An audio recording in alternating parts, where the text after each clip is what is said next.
გამარჯობა, ეს არის დღის ქრონიკა. ამიერიდან საქართველოს ხალხის სუვერენულ უფლებათა მატარებელია და საქართველოს სრულუფლებოვანი დამოუკიდებელი სახელმწიფო. დამოუკიდებლობის აქტში ამ სიტყვების ჩაწერიდან და სახელმწიფოებრივი დამოუკიდებლობის გამოცხადებიდან 108 წელი გავიდა. წელს ეს დღე საქართველოში გაქრისტიანებიდან 1700 წლის იუბილეს მიეძღვნა. სიმბოლოდ იმისა, რომ ქართული სახელმწიფო და ქართული ეკლესია საუკუნეების განმავლობაში ერთად ქმნიდნენ ერის იდენტობის ფუნდამენტს. 1700 წელი არ წმენა გვაძლიერებს, სიყვარული გვაერთიანებს. ამ სლოგანით შეეგება საქართველოს წლევანდელ 26 მაისს, რომელიც დამოუკიდებლობის აღდგენიდან 35-ია. უკვე დამკვიდრებული ტრადიციის მიხედვით უცვლელი საზეიმო ღონისძიება გაიმართა თავისუფლების მოედანზე და მთელი ქვეყნის მასშტაბით. სამშობლოს ერთგულების ფიცი დადეს ახალწვეულებმა და საქართველოს თავდაცვის ძალების რიგებს შეუერთდნენ. დღევანდელი სიტყვით გამოსვლების მთავარი სათქმელი იყო დამოუკიდებლობის და სუვერენიტეტის შენარჩუნება. დამოუკიდებლობის როგორც ყოველდღიურად მოსაპოვებელი ღირებულების დაცვა და შრომა მისი განმტკიცებისათვის. დღეს, რომელიც საქართველოს ყველა მოქალაქისთვის გამორჩეული თარიღია, წელსაც ისევე როგორც შარშან და შარშანწინ კვლავ გასდევს პოლიტიკური ნიშნით საზოგადოების დაყოფის მცდელობის ელფერი. საზეიმო ღონისძიებების შემდეგ ოპოზიცია აქციისთვის ემზადება. როგორია დამოუკიდებელ სახელმწიფოდ არსებობის გამოცდილება რთულ გეოპოლიტიკურ რეალობაში დღეს ამ თემებზე ჩვენ სტუმრებთან ერთად ვისაუბრებთ. გიორგი ვოლსკი პარლამენტის თავმჯდომარის პირველი მოადგილე და ფილოსოფოსი ირაკლი ბათიაშვილი არიან დღევანდელი დღის ქრონიკის სტუმრები. გიორგი ვოლსკი პარლამენტის თავმჯდომარის პირველი მოადგილე, ჩვენი პირველი სტუმარია. მოგესალმებით ბატონო გია, მადლობა ჩართვისათვის. გილოცავთ საქართველოს დამოუკიდებლობის დღეს. დამოუკიდებლობის დღის აღსანიშნავ დღევანდელ ღონისძიებაზე მთავარი სათქმელი, თუ კი სიტყვით გამოსვლების, ასე ვთქვათ, მნიშვნელოვან აქცენტებს გავაერთიანებთ, იყო ის, რომ დღეს საქართველო დამოუკიდებელი და სუვერენულია, თუმცა კვლავ შესამჩნევია მცდელობა ამ სუვერენიტეტის საყრდენი შეირყას და დამოუკიდებლობა და თავისუფლება არ არის მხოლოდ წარსულის მონაპოვარი, ის დღემდე დასაცავი ღირებულებაა. თქვენ როგორ დაახასიათებდით და შეაფასებდით იმ გზას, რაც გაიარა 35 წლის განმავლობაში სახელმწიფომ, როგორია დამოუკიდებლობის აღდგენის შემდგომი გაკვეთილები? მოგესალმებით, გილოცავთ ყველას. ამ დღეს 108 წლის წინ მოხდა დამოუკიდებლობის აღდგენა. მართალია დიდი ხნით არ გაგრძელებულა, მაგრამ იმ პერიოდში უკვე აჩვენა, რომ საქართველოს ერს აქვს იმდენი ინტელექტუალური უნარი, წონა, რომ დამოუკიდებლად სახელმწიფოს არსებობის გაგრძელება, განვითარება შესაძლებელი იყო. 35 წლის წინაც, როცა დაუბრუნდა უკვე საქართველო დამოუკიდებლობის ამ სტადიას, ისტორიული მოვლენა მოხდა. რასაკვირველია, მაშინ საგანგებოდ მნიშვნელოვანი იყო ის, რომ წაიშალა ყველანაირი ხაზები, რომელიც ადამიანებს ერთმანეთთან აპირისპირებდა. პოლიტიკური ნიშნით იქნებოდა თუ გარკვეული სხვა მოსაზრებებით, შეფასებებით გაერთიანდა ერი, ბედნიერება იყო, საქართველოში სუფევდა ერთიანობა, დამოუკიდებლობის ეს წყურვილი იქნა დაკმაყოფილებული. სულ სხვადასხვა პოლუსიდან ადამიანები ერთმანეთს ესალმებოდნენ, ეხოდნენ, მაგრამ შემდეგ მოხდა ის, რაზედაც მერაბ კოსტავამ განაცხადა, რომ თუ კი ესე გავაგრძელებთ, მოვადრო, როდესაც სიბნელეში დავუწყებთ ერთმანეთს ხელების ცეცებით ზებნას და გაგვიჭირდება ერთმანეთის მიგნება. დღეს მისი დაბადების დღეა და აი ამ სიტყვებით ვიგონებ სამწუხაროდ, მაგრამ ფაქტია, რომ ეს სამწუხარო ამბავი ჩვენს ისტორიაში მოხდა. აღარ შევყვებით დეტალებს, ახლა ისტორიკოსის ფუნქციას ამ შემთხვევაში არ შევასრულებ, ცოდნა გაცილებით მეტი აქვს სხვებსაც, მაგრამ ფაქტი ერთია, პოლიტიკური შეფასება არის აუცილებლად გასაკეთებელი. დასკვნა უნდა გავაკეთოთ აქედან, თუნდაც იმ პერიოდის მოვლენებიდან, რომ ერთობა არ ნიშნავს მაინც და მაინც ერთმანეთის მიმართ დიფერამბების მღერას. განსხვავებული აზრების მიუხედავად, განსხვავებული პოლიტიკური შეხედულებების მიუხედავად, ჩვენ უნდა ძალა გვეყოს, მოგვეძებნა უნდა უпроსწორად ძალა, რომ ერთმანეთს შევჯიბრებოდით სხვადასხვა პროგრამებით, პროექტებით, შეხედულებებით, დამოკიდებულებით ჩვენი მომავლის მიმართ და არჩევნებზე უნდა გადაგვებარებინა ყველაფერი, რასაც უთანხმოება ქვია. არ მოხდა ეს. ძალიან რთული პერიოდი გამოიარა საქართველომ 2008 წელს იყო რაღაც პერიოდს შეიძლება კიდევ უფრო სიღრმისეულად შევაფასოთ რაღაც პერიოდი, მაგრამ 2008 წელში მოხდა უბედურება.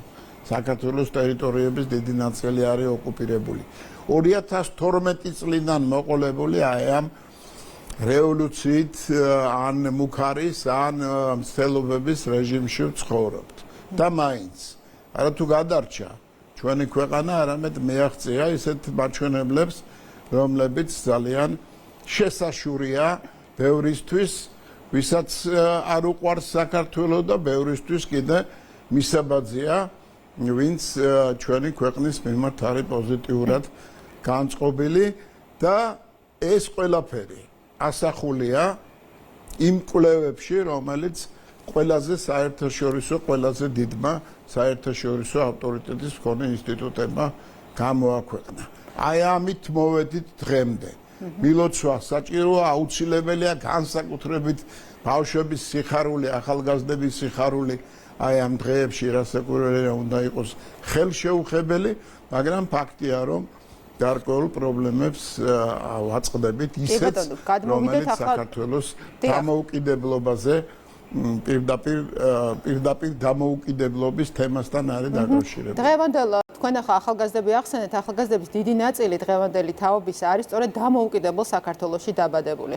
თუმცა მოსახლეობის დიდი ნაწილი არის ასევე იმ თაობის წარმომადგენელი, რომლის ცოცხალი მეხსიერება ის, რაც მოჰყვა დამოუკიდებლობის აღდგენის შემდგომ პერიოდს. თქვენ გაიხსენეთ კიდეც ნაწილობრივ საუბარში, როგორ გაერთიანდა მაშინერი და მერე აი ამ ბედნიერ დღეებს რა სამწუხარო პერიოდიც მოჰყვა ისტორიაში. დღეს რამდენად მწვავედ დგას ეს პოლარიზების კიდევ უფრო გამწვავების საფრთხე, თუ შეიძლება ასე ვთქვათ.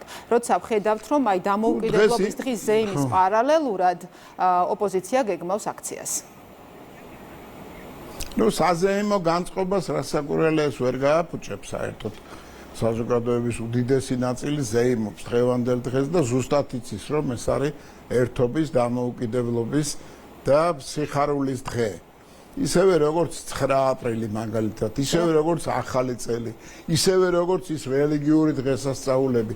ყველა აი ამ დღესასწაულებზე და აი ამ დღეებზე, რომელიც აღნიშნე, ყველა ეს დღე ხასიათდებოდა გარკვეული ცდელობებით, რომ ჩაეშალათ. პარალელური პროცესი განევითარებინათ. იგივე ახალ წელს ავიღოთ. აქ რუსთაველისთვის თვითონდა ეს გამართული ბრძოლა, დაპირისპირება. მაშინ, როდესაც აბსოლუტურად ყველასთვის, მთელი მსოფლიოს დემოკრატიული სამყაროსთვის ცნობილია, რომ არჩევნები წყვეტს საკითხს და არა აგრესია ან ექსტრემიზმი, რომელიც გამართეს თბილისის ქუჩებში. და დღესაც იგივეს აპირებენ.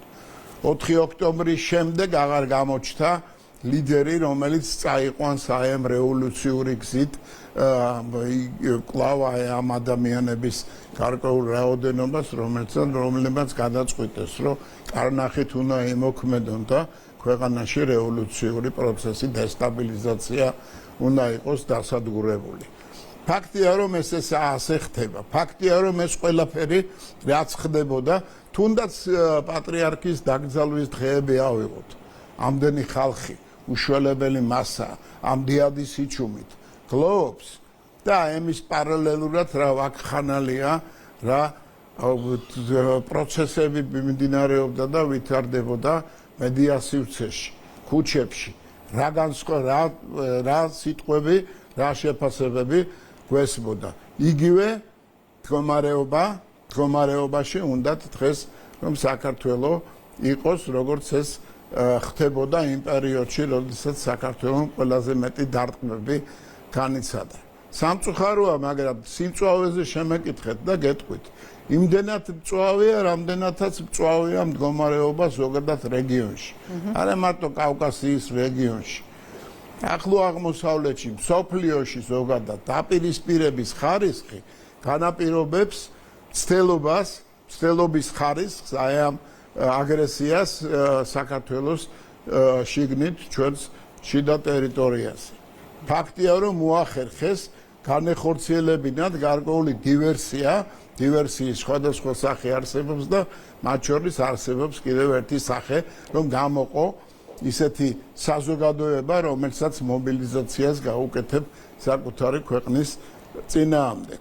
მართალია დიდი არ არის, მაგრამ აგრესიულობით მაგრამ საინტერესოა ისიც, რომ აი ეს საზოგადოება, რომ ეს ჯგუფი, რომელიც ახლა თქვენ ახსენეთ, დღეს მედიაში გავრცელდა ინფორმაცია იმაზეც, რომ მათი გეგმა არის ერთგვარად შემუშავებული მათი უცხოელი ინსტრუქტორის მიერ. თუ აი ამ ხაზს გავყვებით, აი ამ ჯგუფების მსგავსი და იდენტური სცენარით მოქმედების მიზანი რა არის? იმიტომ რომ მაგალითად ჩვენ გვახსოვს ასეთი ალტერნატიული შეკრება შარშანაც 2024 წლის 26 მაისს. აი წელსაც თითქმის იდენტურია ეს გეგმა, ხომ გამოსვლის კონკრეტულ თარიღზე, როცა ერი აღნიშნავს დამოუკიდებლობის დღეს. თან ეს არის უმეტესად ის ჯგუფი, რომელთა მმართველობის პერიოდს უკავშირდება საქართველოსთვის, თანამედროვე საქართველოსთვის, თქო, მძიმედ გასახსენებელი 26 მაისი 2011 წელსაც.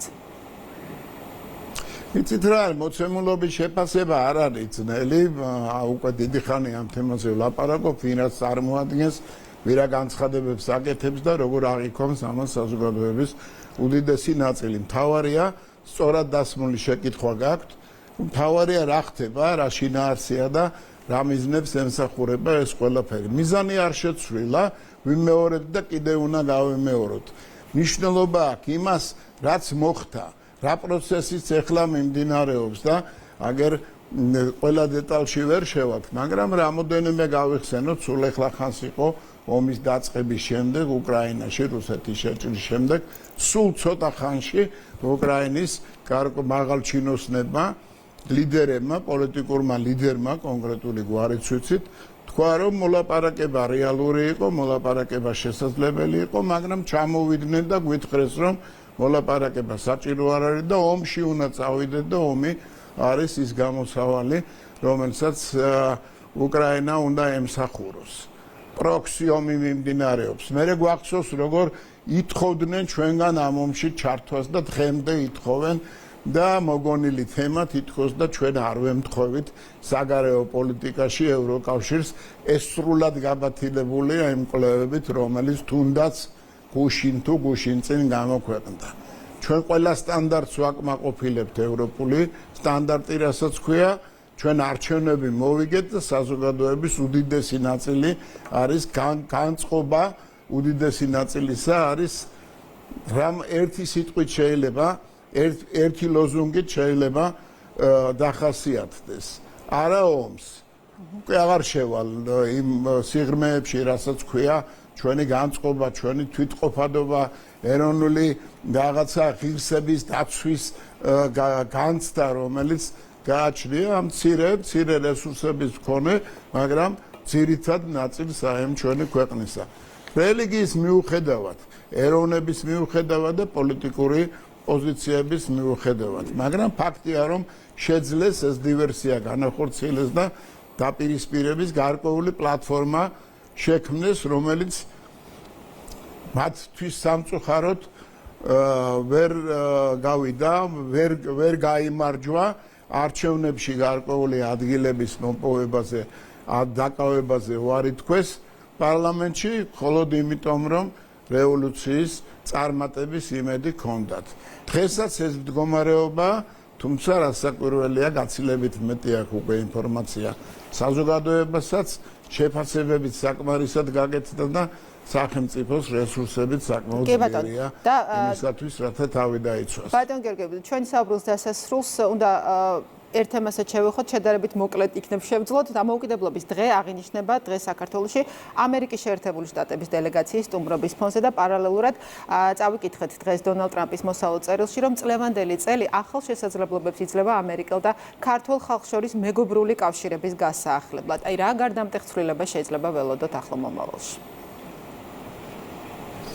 გასაკვირველია ამ გლობალური დაპირისპირების და გლობალური პროცესების, რომელიც ჩვენ იმედი გვაქვს, რომ დაპირისპირებიდან გადაიზრდება თანამშრომლობის რაღაც მექანიზმზე, სისტემებზე, რომელიც არ გაწირავს კაცობრიობას აი ამ საშინელი ომისათვის, აი ამ ვითარებაში ჩვენ რასაკვირველია იმედი გვაქვს, რომ სწორედაც ესე განვითარდება ჩვენსა და ამერიკის შეერთებულ შტატებს შორის ურთიერთობა. რაც უფრო მეტი იმედი გვაქვს, რაც უფრო მეტი საფუძველი აქვს ამ იმედს, თუნდაც კონტაქტები, თუნდაც გახშირებული კონსულტაციები, მით უფრო წვავე და მით უფრო ესეთი გაავებულია სამწუხაროდ იმ ადამიანთა ჯგუფის მოქმედებები და დამოკიდებულება ჩვენი მომავლის მიმართ. ჩვენი მომავლის მიმართ სწორად ვამბობ, იმიტომ რომ მომავალი სხვანაირად ესახებათ.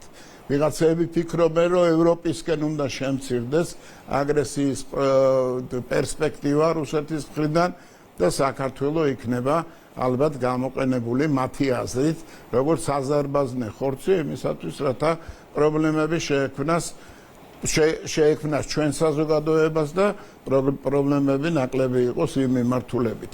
მაგრამ ჩვენ სხვანაირად ვხედავთ მომავალს. ჩვენ მომავალს თანამშრომლობაში ვხედავთ. წინააღმდეგ შემთხვევაში არათუ საქართველოს არამედ კაცობრიობას არ უწერია. დიდი მადლობა.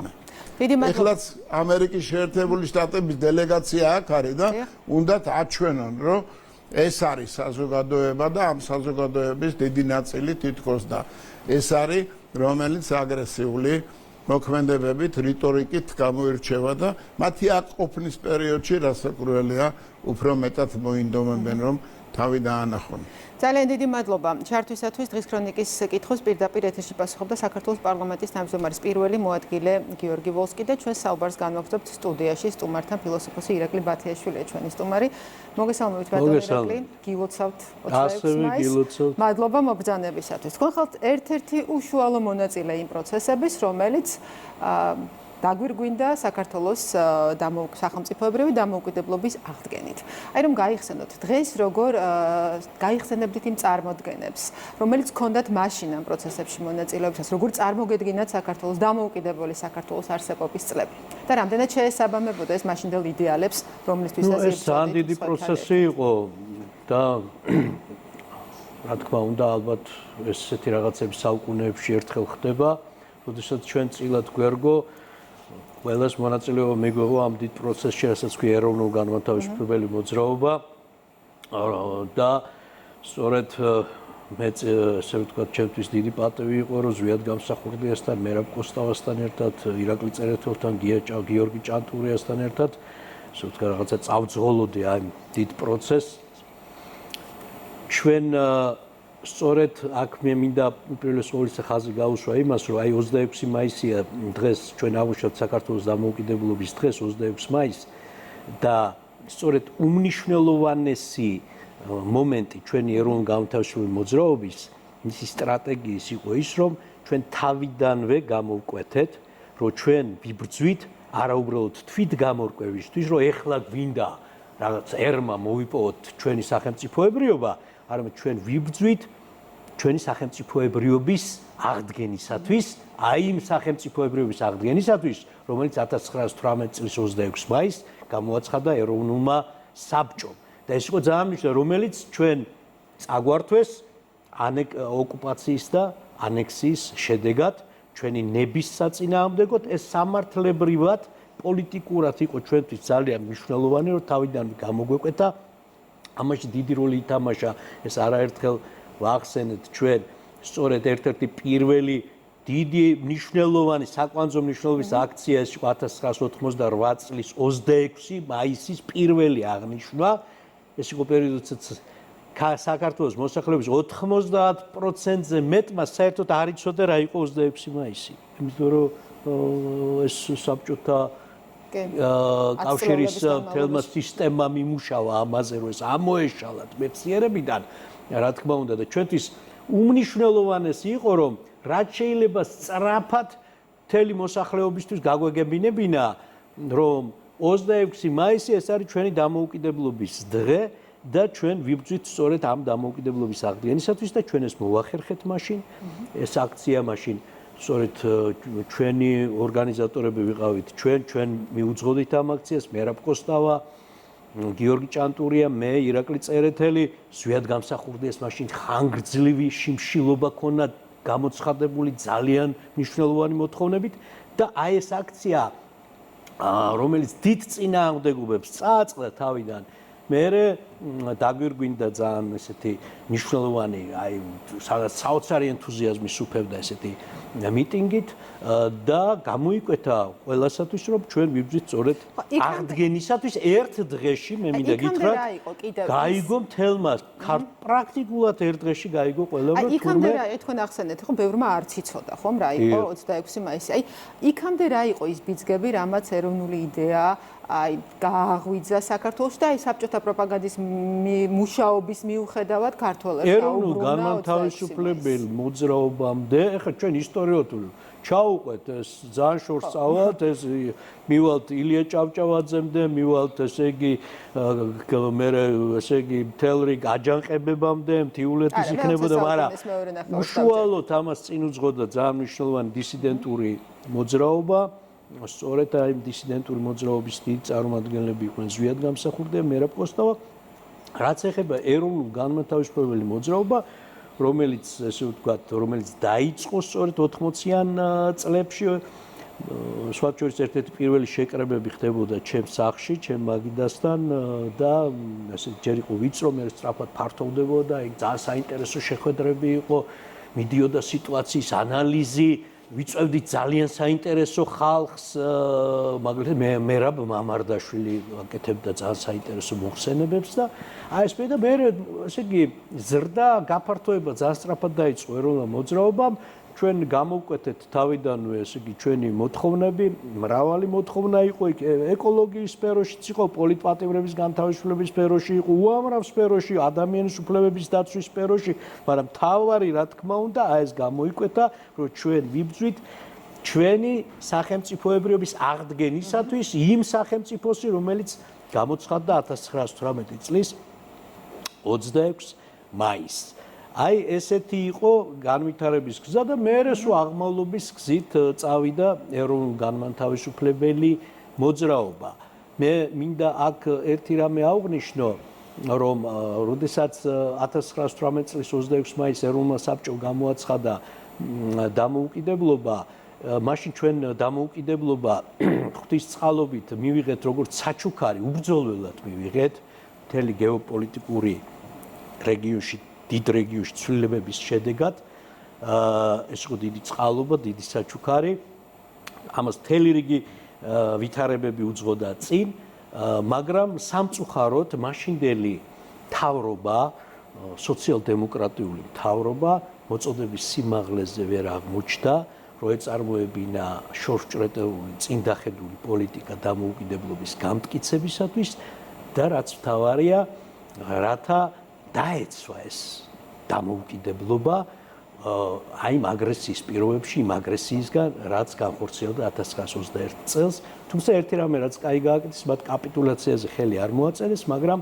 რეალურად სერიოზული აი ესეთი საყოველთაო ძალისხმევა არ გამოუჩენიათ, სამწუხაროდ რომ ეს დამოუკიდებლობა დაეცვათ.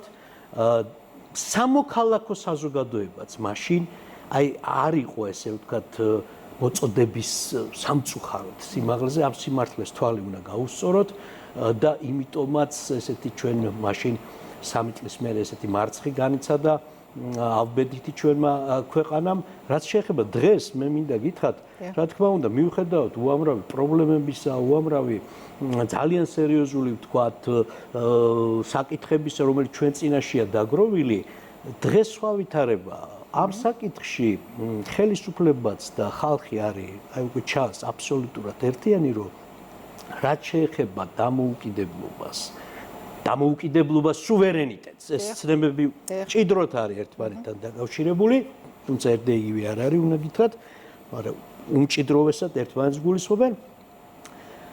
ესე არავინ ამის დამთმობი დღეს არ არის, რა თქმა უნდა, და ეს აშკარად ჩანს, არც ხალხი, არც ხელისუფლება ამას ეს სწორედ მეკითხა, რომ ხშირად იხსენებენ ხოლმე მერაბ კოსტავას ცნობილ ფრაზას, რომ დამოუკიდებლობას ხშირად დაცვა და ბრძოლა სჭირდება და დღესაც სიტყვით გამოსვლები რომ გავიხსენოთ, ვთქვათ რეფრენად გასდევდა ყველა პოლიტიკოსის ლიდერების გამოსვლას ის, რომ დამოუკიდებლობა და სუვერენიტეტი ეს არის შესანარჩუნებელი და მას სჭირდება ყოველდღიური ბრძოლა. საზოგადოებას ხალხს ერთს რამდენად აქვს დღეს ეს გაცნობიერებული, რომ ის რაც მოიპოვა საქართველოს დღესაც დასაცავად მე ზუსტად ამას ვუყურო, დღეს ჩვენ და საბედნიეროდ მე როგორც ავიქვამ და ალბათ ძალიან ბევრი ადამიანი კვეთრად განსხვავებული ვითარება, ვიდრე ეს იყო 1921 წელს, 1918-21 წლებში საზოგადოებაში, ხალხში და ჩვენ და საბედნიეროდ ასევე ხელისუფლებაშიც მე ვფიქრობ, ეს არის სიღრმისეულად გათავისებული და გაცნობიერებული, რომ ეს არის ის ღირებულება, ის ფუნდამენტური ღირებულება, რაზეც ჩვენ ვდგავართ და რისი დათმობაც წარმოუდგენელია. რის დათმობასაც არავინ არ დაუშვებს.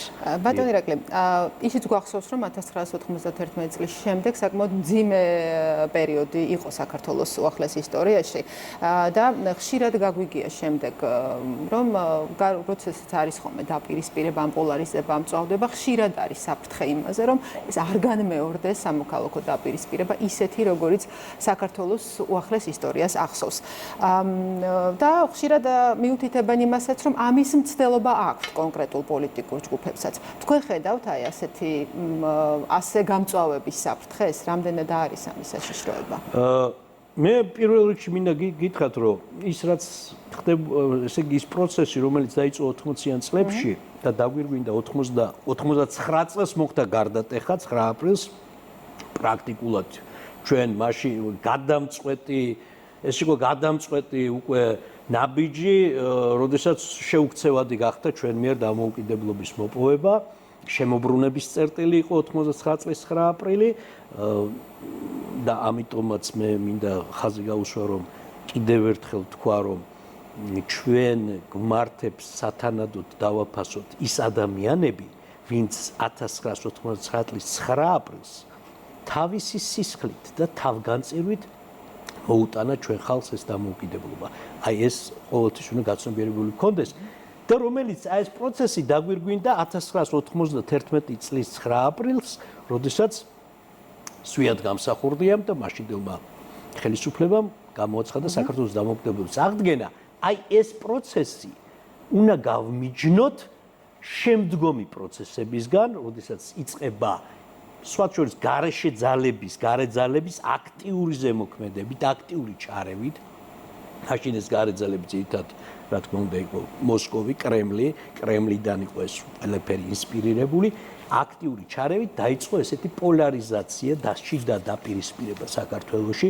მე რატომ უფრო გავმიჯნოთ? იმიტომ რომ იმ პროცესმა ეროვნულ განმათავისუფლებელ მოძრაობა მოგვიტანა ჩვენ დამოუკიდებლობა, ბრძოლით მოგვიტანა თან დამოუკიდებლობა.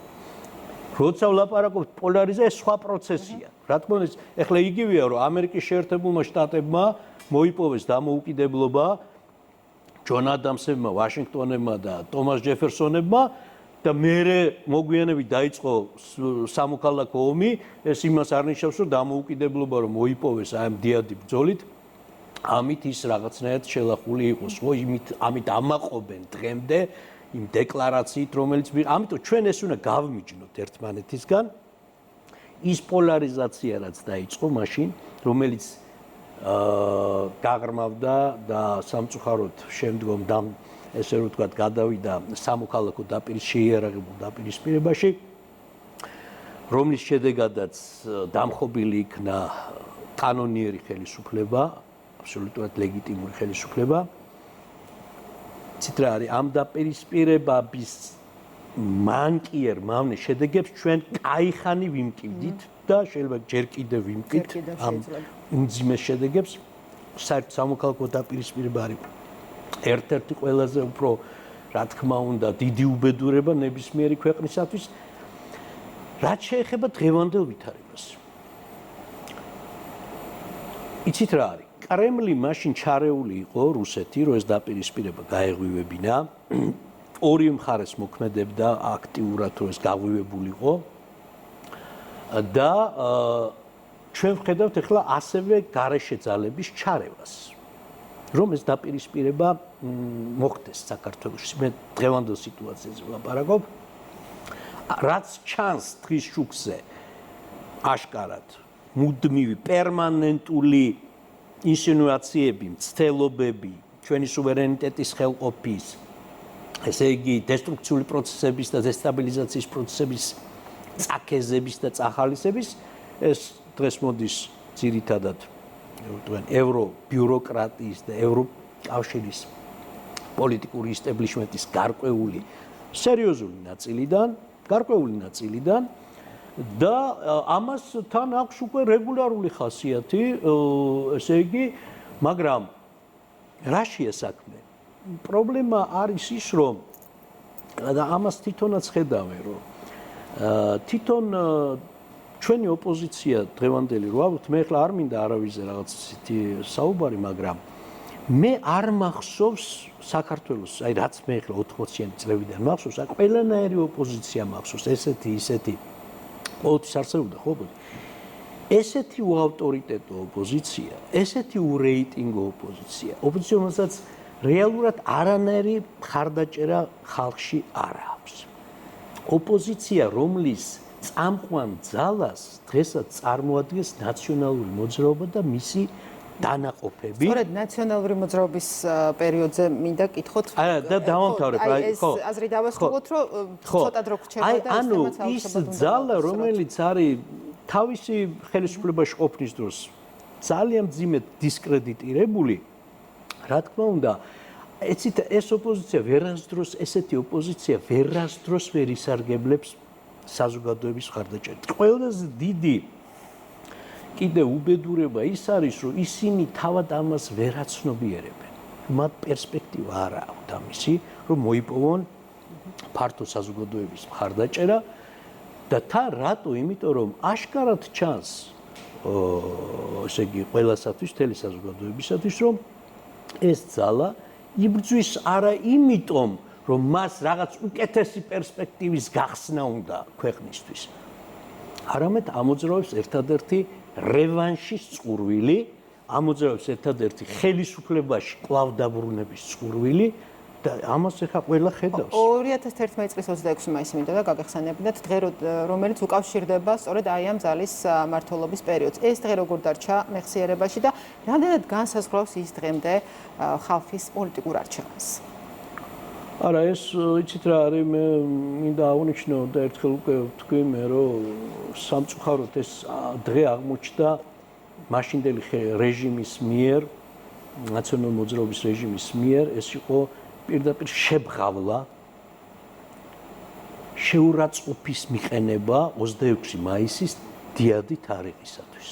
იმ ქმედებით, რაც მათ ჩაიდინეს, იმ არაადამიანური სისასტიკით და მე მინდა თქვენ ამოიღოთ ელემენტარულად ვიდეო კადრები და კიდევ ერთხელ ნახოთ იმ ღამეს რამდენი ადამიანი იყო, სულ რაღაც 2000 კაცი, როგორ იდგნენ ეს ადამიანები, აბსოლუტურად წყნარად, შვიდად, ერთი ხელი არ გააუნძრევი არავის, ერთი კოკაკოლას ბოთლი არ უსროლი არავის, ერთი ცდელობა არ ყოფილა არათუ რაღაცის დაჯაჯგურების და რაღაცის, ესე ვთქვათ, ჩამტრევის და რაღაცის ცეცხლის ცდელობა არ ყოფილა რაღაც დისტანცია დაერღვიათ, რომ მიახლოებულიყვნენ თქვათ იგივე პარლამენტის შენობის ჭიშკარს.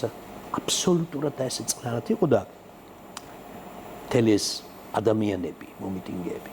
და აი ამ ჩვენ მომიტინგეებს, აი ამ ხალხს მოუწყეს სასაკლაო, ეს იყო სადამსჯელო ოპერაცია და მე ესეთი რამე საერთოდ არ მახსოვს, რანაირი მიტინგი, რანაირი დარბევა არ მახსოვს, მაგრამ ეხლა 9 აპრილის ღამეს არის იქ პირდაპირ ოკუპანტებმა, ესე ვთქვათ, ჩაგხოცეს და პირდაპირ ისინი აწარმოებდნენ სადამსჯელო ოპერაციას, მაგრამ საკუთარ ხალხს მოუწყო ხელისუფლებამ, როცა აი ეს ოპერაცია, როდესაც 4-ვე მხრიდან ჩაკეტეს, რომ ჩვეულებრივ ადამიანებს აძლევენ დარბევის დროს უკან დახევის საშუალებას ყოველთვის.